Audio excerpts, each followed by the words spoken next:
नमस्कार। दूरदर्शन के सभी दर्शकों का हार्दिक स्वागत है, अभिनंदन है। अंधकार को दूर कर जो प्रकाश फैला दे, बुझी हुई आस में जो विश्वास जगा दे। जी हाँ, बुझी हुई आस में भी जो विश्वास जगाने का काम करती है उसे हम शिक्षा कहते हैं। और वास्तव में हमारे विशेषज्ञ ऐसा भी कहते हैं कि शिक्षा एक ऐसा उपकरण है जो आपको लगातार आपका विकास करती है, जो हम ये कह सकते हैं कि पशुता से मनुष्यता की ओर और मनुष्यता से देवत्व की ओर ले जाने का जो कार्य करती है वो शिक्षा कहलाती है। इन दिनों नई शिक्षा नीति और कौशल विकास, इसकी बहुत चर्चा हो रही है। आज के इस कार्यक्रम में नई शिक्षा नीति और कौशल विकास इस विषय पर चर्चा करने के लिए हमारे स्टूडियो में पधारे हैं डॉक्टर आशुतोष जी पंत। आशुतोष जी, आपका बहुत बहुत स्वागत है। नमस्कार। आशुतोष जी पंत शिक्षाविद हैं, साथ ही हनान विश्वविद्यालय चाइना में भी आपने सेवाएं दी हैं और अभी राष्ट्रीय अंतर्राष्ट्रीय स्तर पर कौशल विकास और रोजगार के विशेषज्ञ के रूप में आप जाने जाते हैं। सबसे पहले आशुतोष जी, आपसे जानकारी ये चाहेंगे कि राष्ट्रीय और अंतर्राष्ट्रीय परिदृश्य की बात करें तो शिक्षा और कौशल विकास की क्या स्थिति अंतर्राष्ट्रीय और राष्ट्रीय स्तर पर आपको प्रतीत होती है? जी, बेसिकली एक भारत में कहावत शुरू से रही थी, युक्ति सा विद्या या विमुक्ति। जी। जिसके पास विद्या है वो संपूर्ण समस्याओं से विमुक्त होना चाहिए, विमुक्त होकर के सोचना चाहिए और जीवन में आगे बढ़ना चाहिए। लेकिन पिछले कुछ दशकों से स्थितियां ये रही कि विद्या वाला बहुत ज़्यादा प्रेशर में रहा और अंतर्राष्ट्रीय स्तर पर भी ये सिनेरियो रहा और भारत के अंदर भी कुछ स्तर तक ये परिदृश्य लागू रहा। परिवर्तन अब आ रहा है। लेकिन आपको एक बात बताऊं कि 2012 से 2017 के बीच में तकरीबन 5% से कम लोगों ने व्यावसायिक शिक्षा ली। 19 से 24 वर्ष की उम्र में जो लोग शिक्षा लेते हैं, व्यावसायिक कमर्शियल प्रोफेशनल एजुकेशनल लेते हैं, उनकी 5% ही संख्या रही।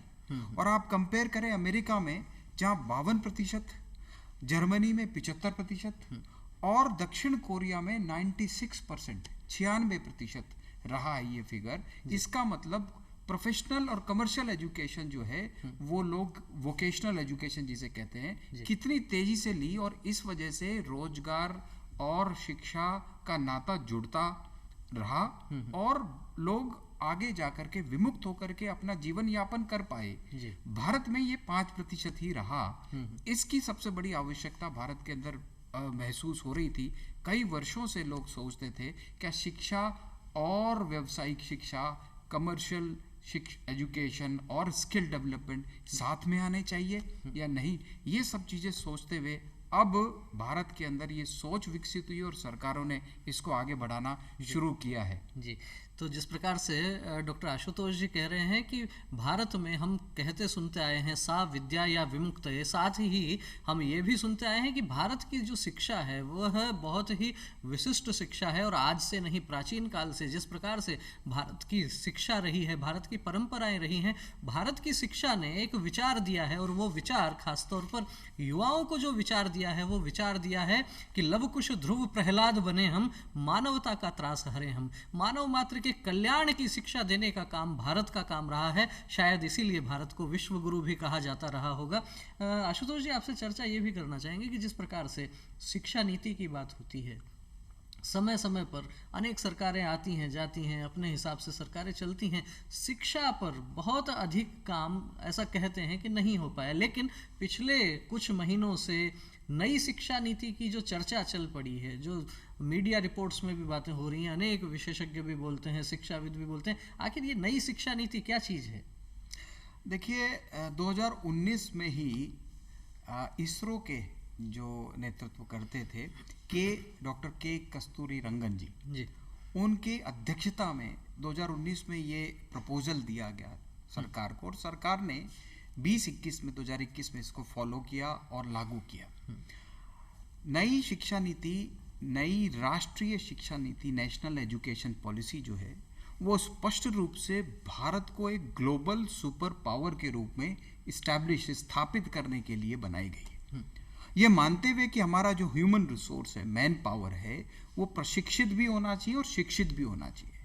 वो डिस्टिंग्विश किया है कि प्रशिक्षण भी जरूरी है और शिक्षण भी जरूरी है जी। ज्ञान भी जरूरी है और ज्ञान के साथ साथ कौशल भी जरूरी है। इसको डिस्टिंग्विश करते हुए और बड़े एक विजन को लेकर के, बहुत बड़े विजन को लेकर के भारत की नई राष्ट्रीय शिक्षा नीति की घोषणा की गई। 1986 के बाद ये तीसरी शिक्षा नीति है जो लागू की गई। इस नीति के तहत मोटे तौर पर 5+3+3+4 की एजुकेशन दे दी गई, यानी प्राथमिक रूप से बच्चा जो है वो 5 साल की शिक्षा लेगा तो हम एक स्तर को कंप्लीट मानेंगे, फिर 3 साल की शिक्षा लेगा, फिर 3 साल की शिक्षा लेगा और बाद में फाइनली 4 साल की शिक्षा लेगा, तो उसकी स्कूली शिक्षा जो है वो परिपूर्ण होगी। इसी तरीके से अब अगर आप ग्रेजुएशन की शिक्षा की बात करें, यानी जब आप 12th को पास कर देते हैं उसके बाद के लिए, तब भी फर्स्ट ईयर में अगर आदमी बच्चा पढ़ता है, केवल 1 साल में बच्चा आता है, पास आउट कर लेता है, तो उसको सर्टिफिकेशन मिल जाना चाहिए। 2 साल के अंदर उसको एडवांस डिप्लोमा मिल जाना चाहिए, 3 वर्ष के अंदर उसको डिग्री मिल जाए और 4 वर्ष का जब वो शिक्षा ले ले 12वीं के बाद, तो उसको ग्रेजुएशन के साथ साथ रिसर्च की डिग्री मिल जाए। यानी कुल मिलाकर के ढांचागत बदलाव भी शिक्षा नीति ने किए। गुणवत्तापूर्ण शिक्षा देने के लिए ये नई शिक्षा नीति इनॉग्रेट की, इनकॉर्पोरेट की। क्रिएटिविटी यानी रचनात्मकता को तकनीकी ज्ञान के साथ जोड़ करके गुणवत्तापूर्ण शिक्षा बनाने का पूरा महाअभियान का नाम है नई शिक्षा नीति, जिसमें HRD मिनिस्ट्री हुआ करती थी, जिसको बाद में बदल करके शिक्षा मंत्रालय दे दिया गया नाम। यहाँ से गंभीरता पता चलती है कि स्कूलों में डिजिटल डॉक्यूमेंटेशन भेजे जाएंगे, शिक्षकों की डिजिटल ट्रेनिंग होगी, टेक्निकल ट्रेनिंग होगी, प्रशिक्षण होगा और साथ साथ के अंदर ये सारा कंसंट्रेशन एजुकेशन के साथ मिलकर के होगा। ये नई शिक्षा नीति के तहत मेजर हाइलाइट्स रही हैं, जिसमें बच्चों को कौशल विकास की शिक्षा भी दी जाए। तो डॉक्टर आशुतोष जी पंत का यह कहना है कि नई शिक्षा नीति में बालकों को, विद्यार्थियों को कौशल विकास का भी प्रशिक्षण दिया जाएगा और केवल इसमें प्रशिक्षण ही नहीं अपितु शिक्षण की भी बराबर व्यवस्था है। तो हम ये कह सकते हैं कि नई शिक्षा नीति शिक्षण, प्रशिक्षण और प्रबोधन, इन तीनों आयामों पर लगातार फोकस कर रही है और तीनों आयामों पर निरंतर काम होने वाला है। आशुतोष जी, जिस प्रकार से खबरें आई पिछले दिनों, मंत्रिमंडल का जो विस्तार भी हुआ और उसके साथ ही चर्चा एक ये भी आई कि कौशल विकास, जिसकी हम खासतौर पर चर्चा कर रहे हैं नई शिक्षा नीति के संदर्भ में, कौशल विकास को श्रम मंत्रालय के अंतर्गत माना जाता था और अब इन दिनों चर्चा ये हुई है कि इसको शिक्षा मंत्रालय में, जिसे पहले मानव संसाधन विकास मंत्रालय कहा जाता था, तो इसको श्रम मंत्रालय से शिक्षा मंत्रालय में मर्ज किया गया है। क्या लगता है, क्या कुछ इससे कोई दूरगामी परिवर्तन आप देख पाते हैं? देखिए, action speaks louder than the words, और आपके जो एक्शन हैं वो बता रहे हैं सारी चीज़ों को कि आगे आने वाला दौर कैसा होगा। भारत का ग्लोबल इंडेक्स, स्किल इंडेक्स में स्थान काफ़ी नीचे रहा है और ग्लोबल स्किल इंडेक्स में अगर आपका स्थान नीचे है तो इसका मतलब आप ये समझिए कि आपके यहाँ पर मैन पावर की जो स्किलिंग हो रही है, वो स्किलिंग के अंदर इम्पोर्टेंस बहुत कम हुआ करती थी। लेकिन 2014 के बाद इसमें इम्प्रूवमेंट आ रहा है और अब जो ये नई बात की है दोनों मंत्रालय को मर्ज करने वाली, इतना क्रांतिकारी कदम है क्योंकि महत्व दिया जाता है, स्किल को महत्व नहीं दिया जा रहा था। खास तौर पे शिक्षा, जब बच्चे पढ़ रहे हैं तो 90% मार्क्स आ जाते हैं, दैट्स ऑल अबाउट इट। बहुत अच्छा है, हमारे लिए बहुत ठीक है, अभिभावक भी प्रसन्न हो जाते हैं, अभिभावक भी खुश हो जाते हैं कि ठीक है साहब, ये आ गया तो ठीक है, अगर ये बनाया है तो ठीक है। एक बच्चे ने अपने पिता के लिए आलू छीलने की मशीन बनाई है, एक बच्चे ने अपने पिता को नारियल तोड़ने की मशीन बनाई है, पिता ऊपर चढ़ते हैं और नारियल तोड़ के लाते हैं। एक बच्ची ने अपनी माता के जो कपड़े धोने हैं, कपड़े धोने की मशीन बनाई है अपनी साइकिल को तोड़ करके। इस बच्चों को रिकॉग्निशन नहीं मिलता था, मान्यता नहीं मिलती थी कि कौशल अलग है और शिक्षा अलग है। रिकॉग्निशन तो उसको मिलेगा जिसके नंबर ज्यादा आएंगे। तो एक भाव है, माइंड सेट जो है, इस सब को तोड़ने के लिए, मिथ को तोड़ने के लिए, कौशल विकास में ज़्यादा परफॉर्म करने के लिए शायद वस्तुतः यही सोच रही होगी नीति निर्धारकों की कि ये दोनों मंत्रालय एक साथ मिलकर के काम करें तो ज़्यादा बेहतर काम कर सकेंगे और राष्ट्रीय कौशल योग्यता फ्रेमवर्क का निर्माण कर सकेंगे हम लोग। तो वैसे आशुतोष जी, जैसे हम चर्चा कर रहे हैं नई शिक्षा नीति की, एक पैटर्न में बदलाव हुआ है, आधारभूत ढांचे में बदलाव हुआ है, किस प्रकार से ग्रेजुएशन तक की शिक्षा रहेगी, उसके बाद प्रोफेशनल शिक्षा की अलग बातचीत है। इस तरह की तमाम तरह की नई चीज़ें, नए परिवर्तन उसमें देखने को मिले हैं। लेकिन जब बात हम कौशल विकास की करते हैं तो क्या लगता है, कौशल विकास को लेकर क्या कुछ नए प्रावधान, कोई क्रांतिकारी प्रावधान आपको नजर आते हैं नई शिक्षा नीति में, जो हम कह सकते हैं कि भारत के युवाओं का भविष्य एकदम बदल देगा? बिल्कुल, पूरा सिनेरियो बदलने वाला है, पूरा परिदृश्य बदलने वाला है। ये क्रांतिकारी कदम है, छोटी बात नहीं। मैं दर्शकों को बताना चाहता हूं कि स्किल गैप एनालिसिस किया जाएगा। कुल मिला करके बच्चे का रुझान किस तरफ है और इंडस्ट्री को क्या चाहिए। जो इंडस्ट्री को चाहिए वो बच्चा पढ़ नहीं रहा है, और जो बच्चा पढ़ रहा है वो इंडस्ट्री को चाहिए ही नहीं। There is a gap. मैंने 2006 में एक अभियान चलाया था, शिक्षा से 36 हटाओ जी। शिक्षा से 36 का आंकड़ा हटाइए, 36 का आंकड़ा दोनों के बीच में इंडस्ट्री और एजुकेशन इधर जी, इसको हटाओ। 2006 से ये मांग शुरू से सतत चली आ रही थी। आज देखिए कि हम लोग लकी हैं, हम लोग सौभाग्यशाली हैं कि हम इस स्थिति को इम्प्लीमेंट होते देख पा रहे हैं कि एक गैप का एनालिसिस किया जाएगा और उसके लिए एक समिति बनाई जाएगी। ये नई शिक्षा नीति के अंदर प्रावधान है कि आप मालूम कीजिए कि इंडस्ट्री को क्या चाहिए, एजुकेशनलिस्ट क्या दे रहे हैं, क्या नीति होनी चाहिए, ताकि बच्चा डायरेक्ट यहाँ से पास आउट होकर के खुद का काम कर सके, स्वरोजगार कर सके, एम्प्लॉयबल हो सके। वो शिक्षा विमुक्त करने वाली शिक्षा होगी वास्तविकता में। तो जिस प्रकार से डॉक्टर आशुतोष जी कह रहे हैं कि जो कौशल विकास की शिक्षा है, वो कौशल विकास की शिक्षा इंडस्ट्रीज को एक प्रकार से पाठ्यक्रम के साथ में जोड़ रही है, विद्यार्थियों में आत्मविश्वास का संचार भी उससे होने वाला है और उनको लगेगा कि हाँ, हम केवल एक डिग्री प्राप्त नहीं कर रहे हैं, हम उस डिग्री के साथ में कोई ना कोई कौशल हमारा जो है उसका भी साथ में विकास हो रहा है। हम बता सकते हैं, अनेक युवाओं से जब हम चर्चा करते हैं आज के इस दौर में, वो कहते हैं जब रोजगार के लिए कि काम नहीं है और उनसे यदि साक्षात्कार में ये पूछा जाता है कि आपको क्या आता है, तो वो अपनी डिग्रियां बताते हैं। मैंने बीए किया, मैंने एमए किया, मैंने एमए 3 बार कर लिया, लेकिन ये समझा पाने में वे भी सफल नहीं हो पाते कि आखिर उन्हें आता क्या है और उनके पास डिग्री क्या है। दोनों भिन्न विषय हैं और ये दोनों भिन्न विषय किस प्रकार से एक दूसरे के पूरक बन सकते हैं, इस प्रकार का विचार डॉक्टर आशुतोष जी पंत बता रहे हैं कि नई शिक्षा नीति और कौशल विकास के माध्यम से ये सारा विचार भी देश के समक्ष आने वाला है। डॉक्टर साहब, आपसे चर्चा ये भी करना चाहेंगे, जिस प्रकार से हमने कार्यक्रम के प्रारंभ में कहा कि भारत को विश्व गुरु कहा गया, नालंदा और तक्षशिला ऐसे विश्वविद्यालय जिनका गुणगान आज भी पूरा विश्व किया करता है। उस दौर में एक शिक्षा की अलग परंपरा थी, एक अलग पद्धति थी, गुरुकुल देखने को मिलते थे। आज आधुनिक शिक्षा की बात है, व्यक्ति चांद तक जा रहा है। इस दौर में जो स्किल डेवलपमेंट की बात होती है, क्या उस दौर में भी जब नालंदा तक्षशिला हुआ करते थे, जब गुरुकुल हुआ करते थे, क्या उस दौर में भी कौशल विकास पर हमारे ऋषि महर्षि कुछ काम करते थे? बिल्कुल। भारत का, जब से भारत पूरा विश्व गुरु बना था, वो विश्व गुरु बनने का सबसे बड़ा योगदान कौशल विकास का था। हमारे यहाँ पर भारत में ये परंपरा रही है शुरू से कि कौशल विकसित करो। गुरुकुलों के अंदर जब बच्चे जाते थे, आपको याद है कभी कि अर्जुन के कितने प्रतिशत मार्क्स आते थे?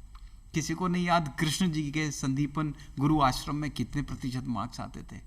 मल्टी डिसिप्लिनरी एजुकेशन का कंसेप्ट प्राचीन भारत में था, हमने दुनिया को सिखाया। ये तो कालांतर के अंदर हमको ऐसा बना दिया गया कि हम लोग के पास कुछ नहीं है, सांप और साधुओं का देश रहा, ऐसा प्रचारित करने की कोशिश की लोगों ने। लेकिन भारत की सबसे बड़ी पहचान कौशल विकास थी, और धनुर्विद्या में भी वो पारंगत होता था, तो फिर वो तलवारबाजी भी करता था, तो फिर वो गुरु माँ का सुबह सुबह सपोर्ट भी करता था भोजन बनाने के लिए। यानी आप देखें, मल्टी डिसिप्लिनरी एजुकेशन उसको दी जाती थी, तब जा करके वो पारंगत होता था, कंप्लीट व्यक्तित्व बन करके उभरता था। पर्सनालिटी का कभी इशू ही नहीं रहा प्राचीन भारत में। लेकिन जब हमें अंग्रेजी राज के दौरान हमारे इस्लामी आक्रांता आए और अंग्रेजी राज आया, ब्रिटिशर्स आए, इन लोगों ने हमारे अंदर काफ़ी परिवर्तन किया और हमको ये बताने की कोशिश की, हमारे इतिहास को दोबारा लिखा जानबूझ करके कि हम लोग वही शिक्षा जाने जो शिक्षा वो लोग करते आए हैं। भारत की प्राचीन शिक्षा कौशल आधारित ही थी और उसी से हम वापस पुनर्विश्व गुरु प्रतिस्थापित हो पाएंगे। तो वास्तव में भारत की प्राचीन शिक्षा जो थी वो कौशल आधारित शिक्षा ही थी और मल्टी डायमेंशनल शिक्षा की भी इस चर्चा में जैसे बात आ रही है कि ऐसा नहीं है कि एक व्यक्ति को केवल एक ही विषय पढ़ाया जा रहा है।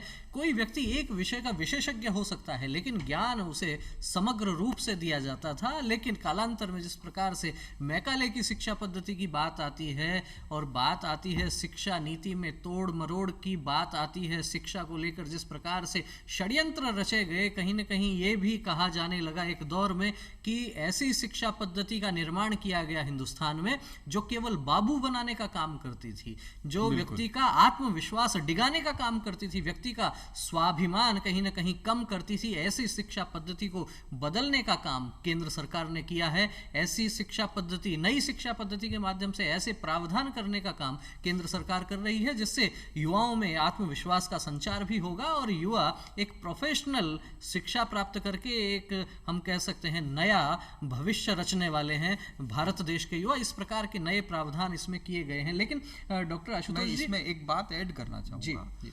बाण भट्ट की कादम्बरी में 64 कलाओं का जिक्र हुआ है जी। आप देख सकते हैं 64 कलाओं का जिक्र किया। इसका मतलब क्या है? इसका मतलब है एक व्यक्ति केवल एक डिसिप्लिन के लिए ट्रेंड नहीं है, एक्सपर्ट ऑफ नन नहीं है, जैक ऑफ ऑल होना चाहिए और जैक ऑफ ऑल जो जहां भी आवश्यकता पड़े वहां संभाल सके। श्री कृष्ण इसके सबसे बेहतरीन उदाहरण रहे जी। और सबने इनसे सीखा है कि वो एक तरफ अपनी शिक्षा में भी पारंगत थे, युद्ध कला में पारंगत थे, मोटिवेशन में बहुत बड़े मोटिवेटर थे और खुद जाकर के प्रॉब्लम सॉल्वर थे, ग्रुप की कॉन्फ्लिक्ट को रिजॉल्व करने वाले थे। तो ये सारी चीजें शुरू से थी। तो ये 64 कलाओं का जो जिक्र हुआ ना, यहाँ से पता चलता है कि भारत एक व्यक्ति को 64 कलाओं में निपुण होना सिखाता था और नई शिक्षा नीति की ये सबसे बड़ी पहचान है, मल्टी डिसिप्लिनरी अप्रोच। नई शिक्षा नीति जो 2021 ने लॉन्च कर दी है। तो डॉक्टर आशुतोष जी पंत ने जिस प्रकार से उदाहरण दिए हैं वास्तव में बड़ा अद्भुत उदाहरण है कि केवल एक विषय तक कोई व्यक्ति सीमित नहीं रहे। और मुझे ध्यान आता है इस विषय में हमारे आख्यानों में, हमारे पुराणों में, हमारे ग्रंथों में ये कहा जाता है कि साहित्य संगीत कला विहीन साक्षात पशु पुच्छ विषाणहीन है। हमारे यहाँ किसी न किसी विषय में विशेषज्ञता की बात तो होती है लेकिन उसके साथ में अनेक विषय जुड़ते हैं, साहित्य संगीत कला इस प्रकार से, और इनमें भी अनेक उपशाखाएं जिस प्रकार से हैं, व्यक्ति की रुचि कहाँ है वहां वो विशेषज्ञता हासिल कर सकता है। लेकिन जिसे हम कहें आधारभूत जानकारी, बेसिक इंफॉर्मेशन, वो तो आपको अपने परिदृश्य की, अपने आसपास की सारी रखनी ही पड़ेगी। डॉक्टर साहब, हम चर्चा कर रहे थे जिस प्रकार से नई शिक्षा नीति और कौशल विकास की जब बात हो रही है, लगभग 140 करोड़ की आबादी वाला हमारा बड़ा विशाल देश और सरकारों पर लगातार, चाहे किसी भी दल की सरकारें हों, रोजगार को लेकर लगातार प्रश्न किए जाते हैं। बेरोजगारी का आंकड़ा किस प्रकार से बढ़ रहा है ये भी प्रश्न हर दौर में पूछे जाते रहे हैं। लेकिन 140 करोड़ की इतनी विशाल आबादी वाले देश में सरकारों के लिए सबको रोजगार दे पाना कितना कठिन कार्य है।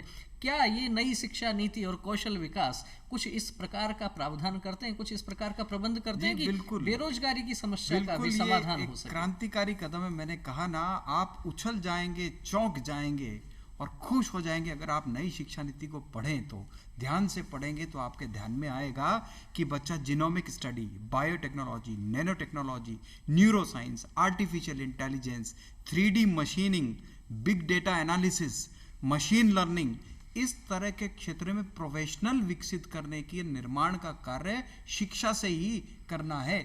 ग्रेजुएशन के बाद नहीं, 10+2 के बाद नहीं, 6ठी कक्षा। जी हाँ, 6ठी कक्षा वो कक्षा है जिस कक्षा में नॉर्मली लोग पहले के समय में सोचते थे इस समय तो पढ़ने लिखने का उम्र है। हम ये मान के चलते हैं खेल कूद के साथ साथ ही वो बच्चा इस 6ठी कक्षा से ही प्रोफेशनल एजुकेशन की नॉलेज ले, कोडिंग करे, कंप्यूटर कोडिंग करे। भारत अभी विश्व गुरु है कोडिंग के क्षेत्र के अंदर। जब मैं चीन में था तो मैंने देखा कि किस तरह से सम्मान करते थे। भारत से कोई व्यक्ति आया तो उसका सम्मान इसलिए हुआ करता था उस समय, आज भी है। वो कारण है आईटी का क्षेत्र। तो आईटी के क्षेत्र में अगर हम पारंगत हैं तो वो 10वीं 12वीं के बाद क्यों आईटी करे, छठी कक्षा से कोडिंग करे, सेल्स एंड मार्केटिंग करे, रिसर्च करे, डेवलपमेंट करे। ये सारी चीज 6 स्टैंडर्ड से होना चाहिए। यानी रोजगार के लिए शुरुआत से उनके दिमाग में सीड डालना शुरू करना नई शिक्षा नीति का काम है। रोजगार का सॉल्यूशन मैं आपको बताता हूं जो नई शिक्षा नीति ने प्रेरित किया है, वो है आत्मनिर्भर भारत की संकल्पना जी, स्वरोजगार की संकल्पना। कितनी गवर्नमेंट जॉब्स आप क्रिएट कर सकते हैं, एक लिमिट है, उसमें जितने आते हैं अच्छी बात है, लेकिन बाकी सारे लोग कहाँ जाएंगे? 90% इंडिया कहाँ जाएगा? जो वर्कफोर्स है हमारी यंग, 65% वर्कफोर्स यंग है हमारी, वो यंग कहाँ जाएगा? Self employment. और सेल्फ एम्प्लॉयमेंट तभी हो पाएगा जब वो व्यावसायिक शिक्षा ले पाएंगे, प्रोफेशनल बनने की क्षमता होगी, जो कि छठी कक्षा से। ये विशेषता है इस नई शिक्षा नीति की कि छठी कक्षा से ही उसको वो बात सोचनी शुरू कराई जाती है कि तुम्हें आईटी प्रोफेशनल बनना है, इस डायरेक्शन में जाना है, रिसर्च के क्षेत्र में जाना है। तब जा करके वो ग्रेजुएशन तक पहुंचते पहुंचते रिसर्च का क्षेत्र या जो क्षेत्र उसने चुना है उसमें पारंगत हो पाता है, और पहले ही साल में, पहले ही इंटरव्यू में वो क्वालिफाई कर जाता है। और नहीं कर पाता तो स्वयं का खुद का व्यवसाय शुरू कर देता है और 60 लोगों को अपने अंडर में काम कराता है और लाखों करोड़ों रुपए कमाता है। डॉक्टर साहब, आपसे एक थोड़ी सी लीक से हटकर चर्चा करना चाहेंगे। जिस प्रकार से अनेक विशेषज्ञ ये बात करते हैं, अनेक विशेषज्ञों से चर्चा होती है, तो ये विषय निकल कर आता है बेरोजगारी जो शब्द है, वो कहते हैं कि ये शब्द भारत का शब्द है ही नहीं। अनेक विशेषज्ञ ऐसा कहते हैं बेरोजगारी जो है वो एक मानसिक अवस्था है, क्योंकि कोई व्यक्ति जब जन्म लेता है तो उसका जो परिवार है वो कुछ न कुछ काम पहले से करता आया है। बिल्कुल। उसके पिताजी, उसके दादाजी, उनके पिताजी कुछ न कुछ काम करते आए हैं। तो जब बच्चा जन्म लेता है तो वो अपना रोजगार तो साथ में लेके जन्म लेता है, फिर उसकी शिक्षा होती है। उस शिक्षा के साथ में उसको विकल्प बहुत सारे मिल जाते हैं कि कोई आवश्यक नहीं है कि आप वही काम करें जो आपके पिताजी करते आए, आपके दादाजी करते आए हैं। विकल्प के रूप में शिक्षा उसे बहुत सारे विकल्प प्रदान करती है, लेकिन उस शिक्षा के माध्यम से वो अनेक प्रकार की डिग्रियां लेकर कहीं ना कहीं भ्रमित हो जाता है।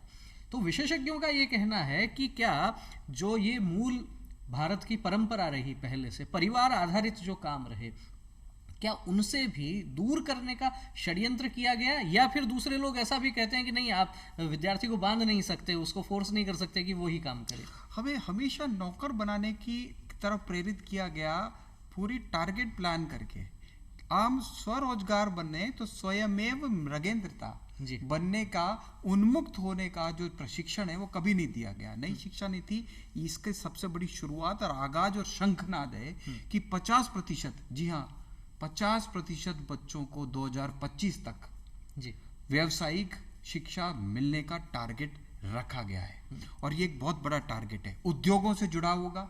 अब इंडस्ट्री को पता होना चाहिए एजुकेशन क्या हो रही है, उद्योगों से भी जुड़ाव किया जाएगा शिक्षा और स्कूलों का। ऐसे ही स्कूलों का चयन किया जाएगा जो कि प्रोफेशनल एजुकेशन दे सकते हैं। और एक बात इनकॉर्पोरेट की, लोक विधा जो आपने कहा, इसको नई शिक्षा नीति में इनकॉर्पोरेट किया गया है। लोक विधा और लोक विद्या, ये वो परंपरागत काम है जो उनके परिवार करते आए हैं। बहुत सारे परिवार बहुत सारे भारतीय पद्धति के अनुसार काम करते थे, उनको कहा ये तो बेकार है, उनको एक डिग्रेडेशन कर दिया गया और उनके अंदर हीनता का भाव पैदा किया गया। उनको भी सम्मान मिलेगा, उनको सम्मान मिलेगा उन विधाओं को चयनित करके और उनको आइडेंटिफाई करके उनके ऊपर कोर्सेस, वोकेशनल कोर्सेस की यही सबसे बड़ी खूबसूरती है। और सबसे पहली बार पहचान मिली है इन वोकेशनल कोर्सेज को, जो कि परंपरागत कोर्सेज भी इसमें शामिल हैं जी। और वो अपने परिवार का नाम ऊंचा करता है, कमाता है, इतनी अच्छी रकम कमाता है, देश में सम्मान हासिल करता है जी। आशुतोष जी, कार्यक्रम हमारा अंतिम चरण में है। बहुत संक्षेप में आपसे जानकारी ये चाहेंगे कि ये जो नई शिक्षा नीति है, ये तो आने वाली पीढ़ी को एक नई राह दिखाने वाली है, लेकिन जो पीढ़ी अभी रोजगार के द्वार पर खड़ी है, क्योंकि आप रोजगार और कौशल विकास के विशेषज्ञ हैं, जो पीढ़ी अभी रोजगार के द्वार पर खड़ी है, अभी कुछ काम सोच रही है, उनके लिए क्या संदेश देना चाहेंगे? मैं आपको एक संदेश देना चाहूँगा, मेरा व्यक्तिगत अनुभव है। जब मैं माननीय प्रधानमंत्री जी जो उस समय के गुजरात के चीफ मिनिस्टर हुआ करते थे, तब उनसे मिला था। उनकी एक बात मुझे समझ में आ गई थी कि उन्होंने कहा था अब राष्ट्र नीति चलेगी, और एक बात ध्यान रखिए, इनोवेशन, नई सोच, नया नवाचार करने वाले जो लोग हैं उनके लिए दुनिया और देश के दरवाजे पूरी तरीके से खुलेंगे। और मुझे ध्यान में आया, और वही सोच के साथ वो प्रधानमंत्री जी भी बने, कौशल विकास मंत्रालय भी बना, और अब तो कौशल विकास और शिक्षा साथ साथ चल रहे हैं, हैंड इन हैंड। इसलिए आपको संदेश ये है कि पूरी तरीके से इनोवेशन और स्किल डेवलपमेंट के लिए ट्राई कीजिए, इसको अलग से एक विधा ना मानते हुए इसी को अपना कोर्स समझिए, और ध्यान रखिए स्वरोजगार के लिए प्रयास कीजिए। Startup India, stand up India, digital India आपके लिए बना है, उसका उपयोग कीजिए और अपने जीवन को बहुत ज़्यादा उन्नत कीजिए। तो startup India, stand up India, आत्मनिर्भर भारत, ये सारे विषय देश के युवाओं के लिए हैं, और इसके माध्यम से स्वरोजगार की दिशा में वे आगे बढ़ें। अपना कोई न कोई एक कौशल, अपने गुण, अपनी योग्यता, अपनी क्षमता, इनको बढ़ाने पर भी देश का युवा काम करे, ऐसा कहना है डॉक्टर आशुतोष जी पंत का। और वास्तव में इस पूरी चर्चा से ये विषय निकल कर आया है कि कुशल बने देश अपना, यही है हम सबका सपना। हर एक युवा कुशल बने, अपने कार्य क्षेत्र में उन्नति के नए प्रतिमान वो रचे, ये सारा विचार इस कार्यक्रम के माध्यम से आया है। नई शिक्षा नीति और कौशल विकास, इस विषय पर बहुत ही सरलता से, सहजता से डॉक्टर साहब आपने विषय रखा। आप हमारे स्टूडियो में पधारे, आपने समय दिया, आपका बहुत बहुत धन्यवाद। नमस्कार।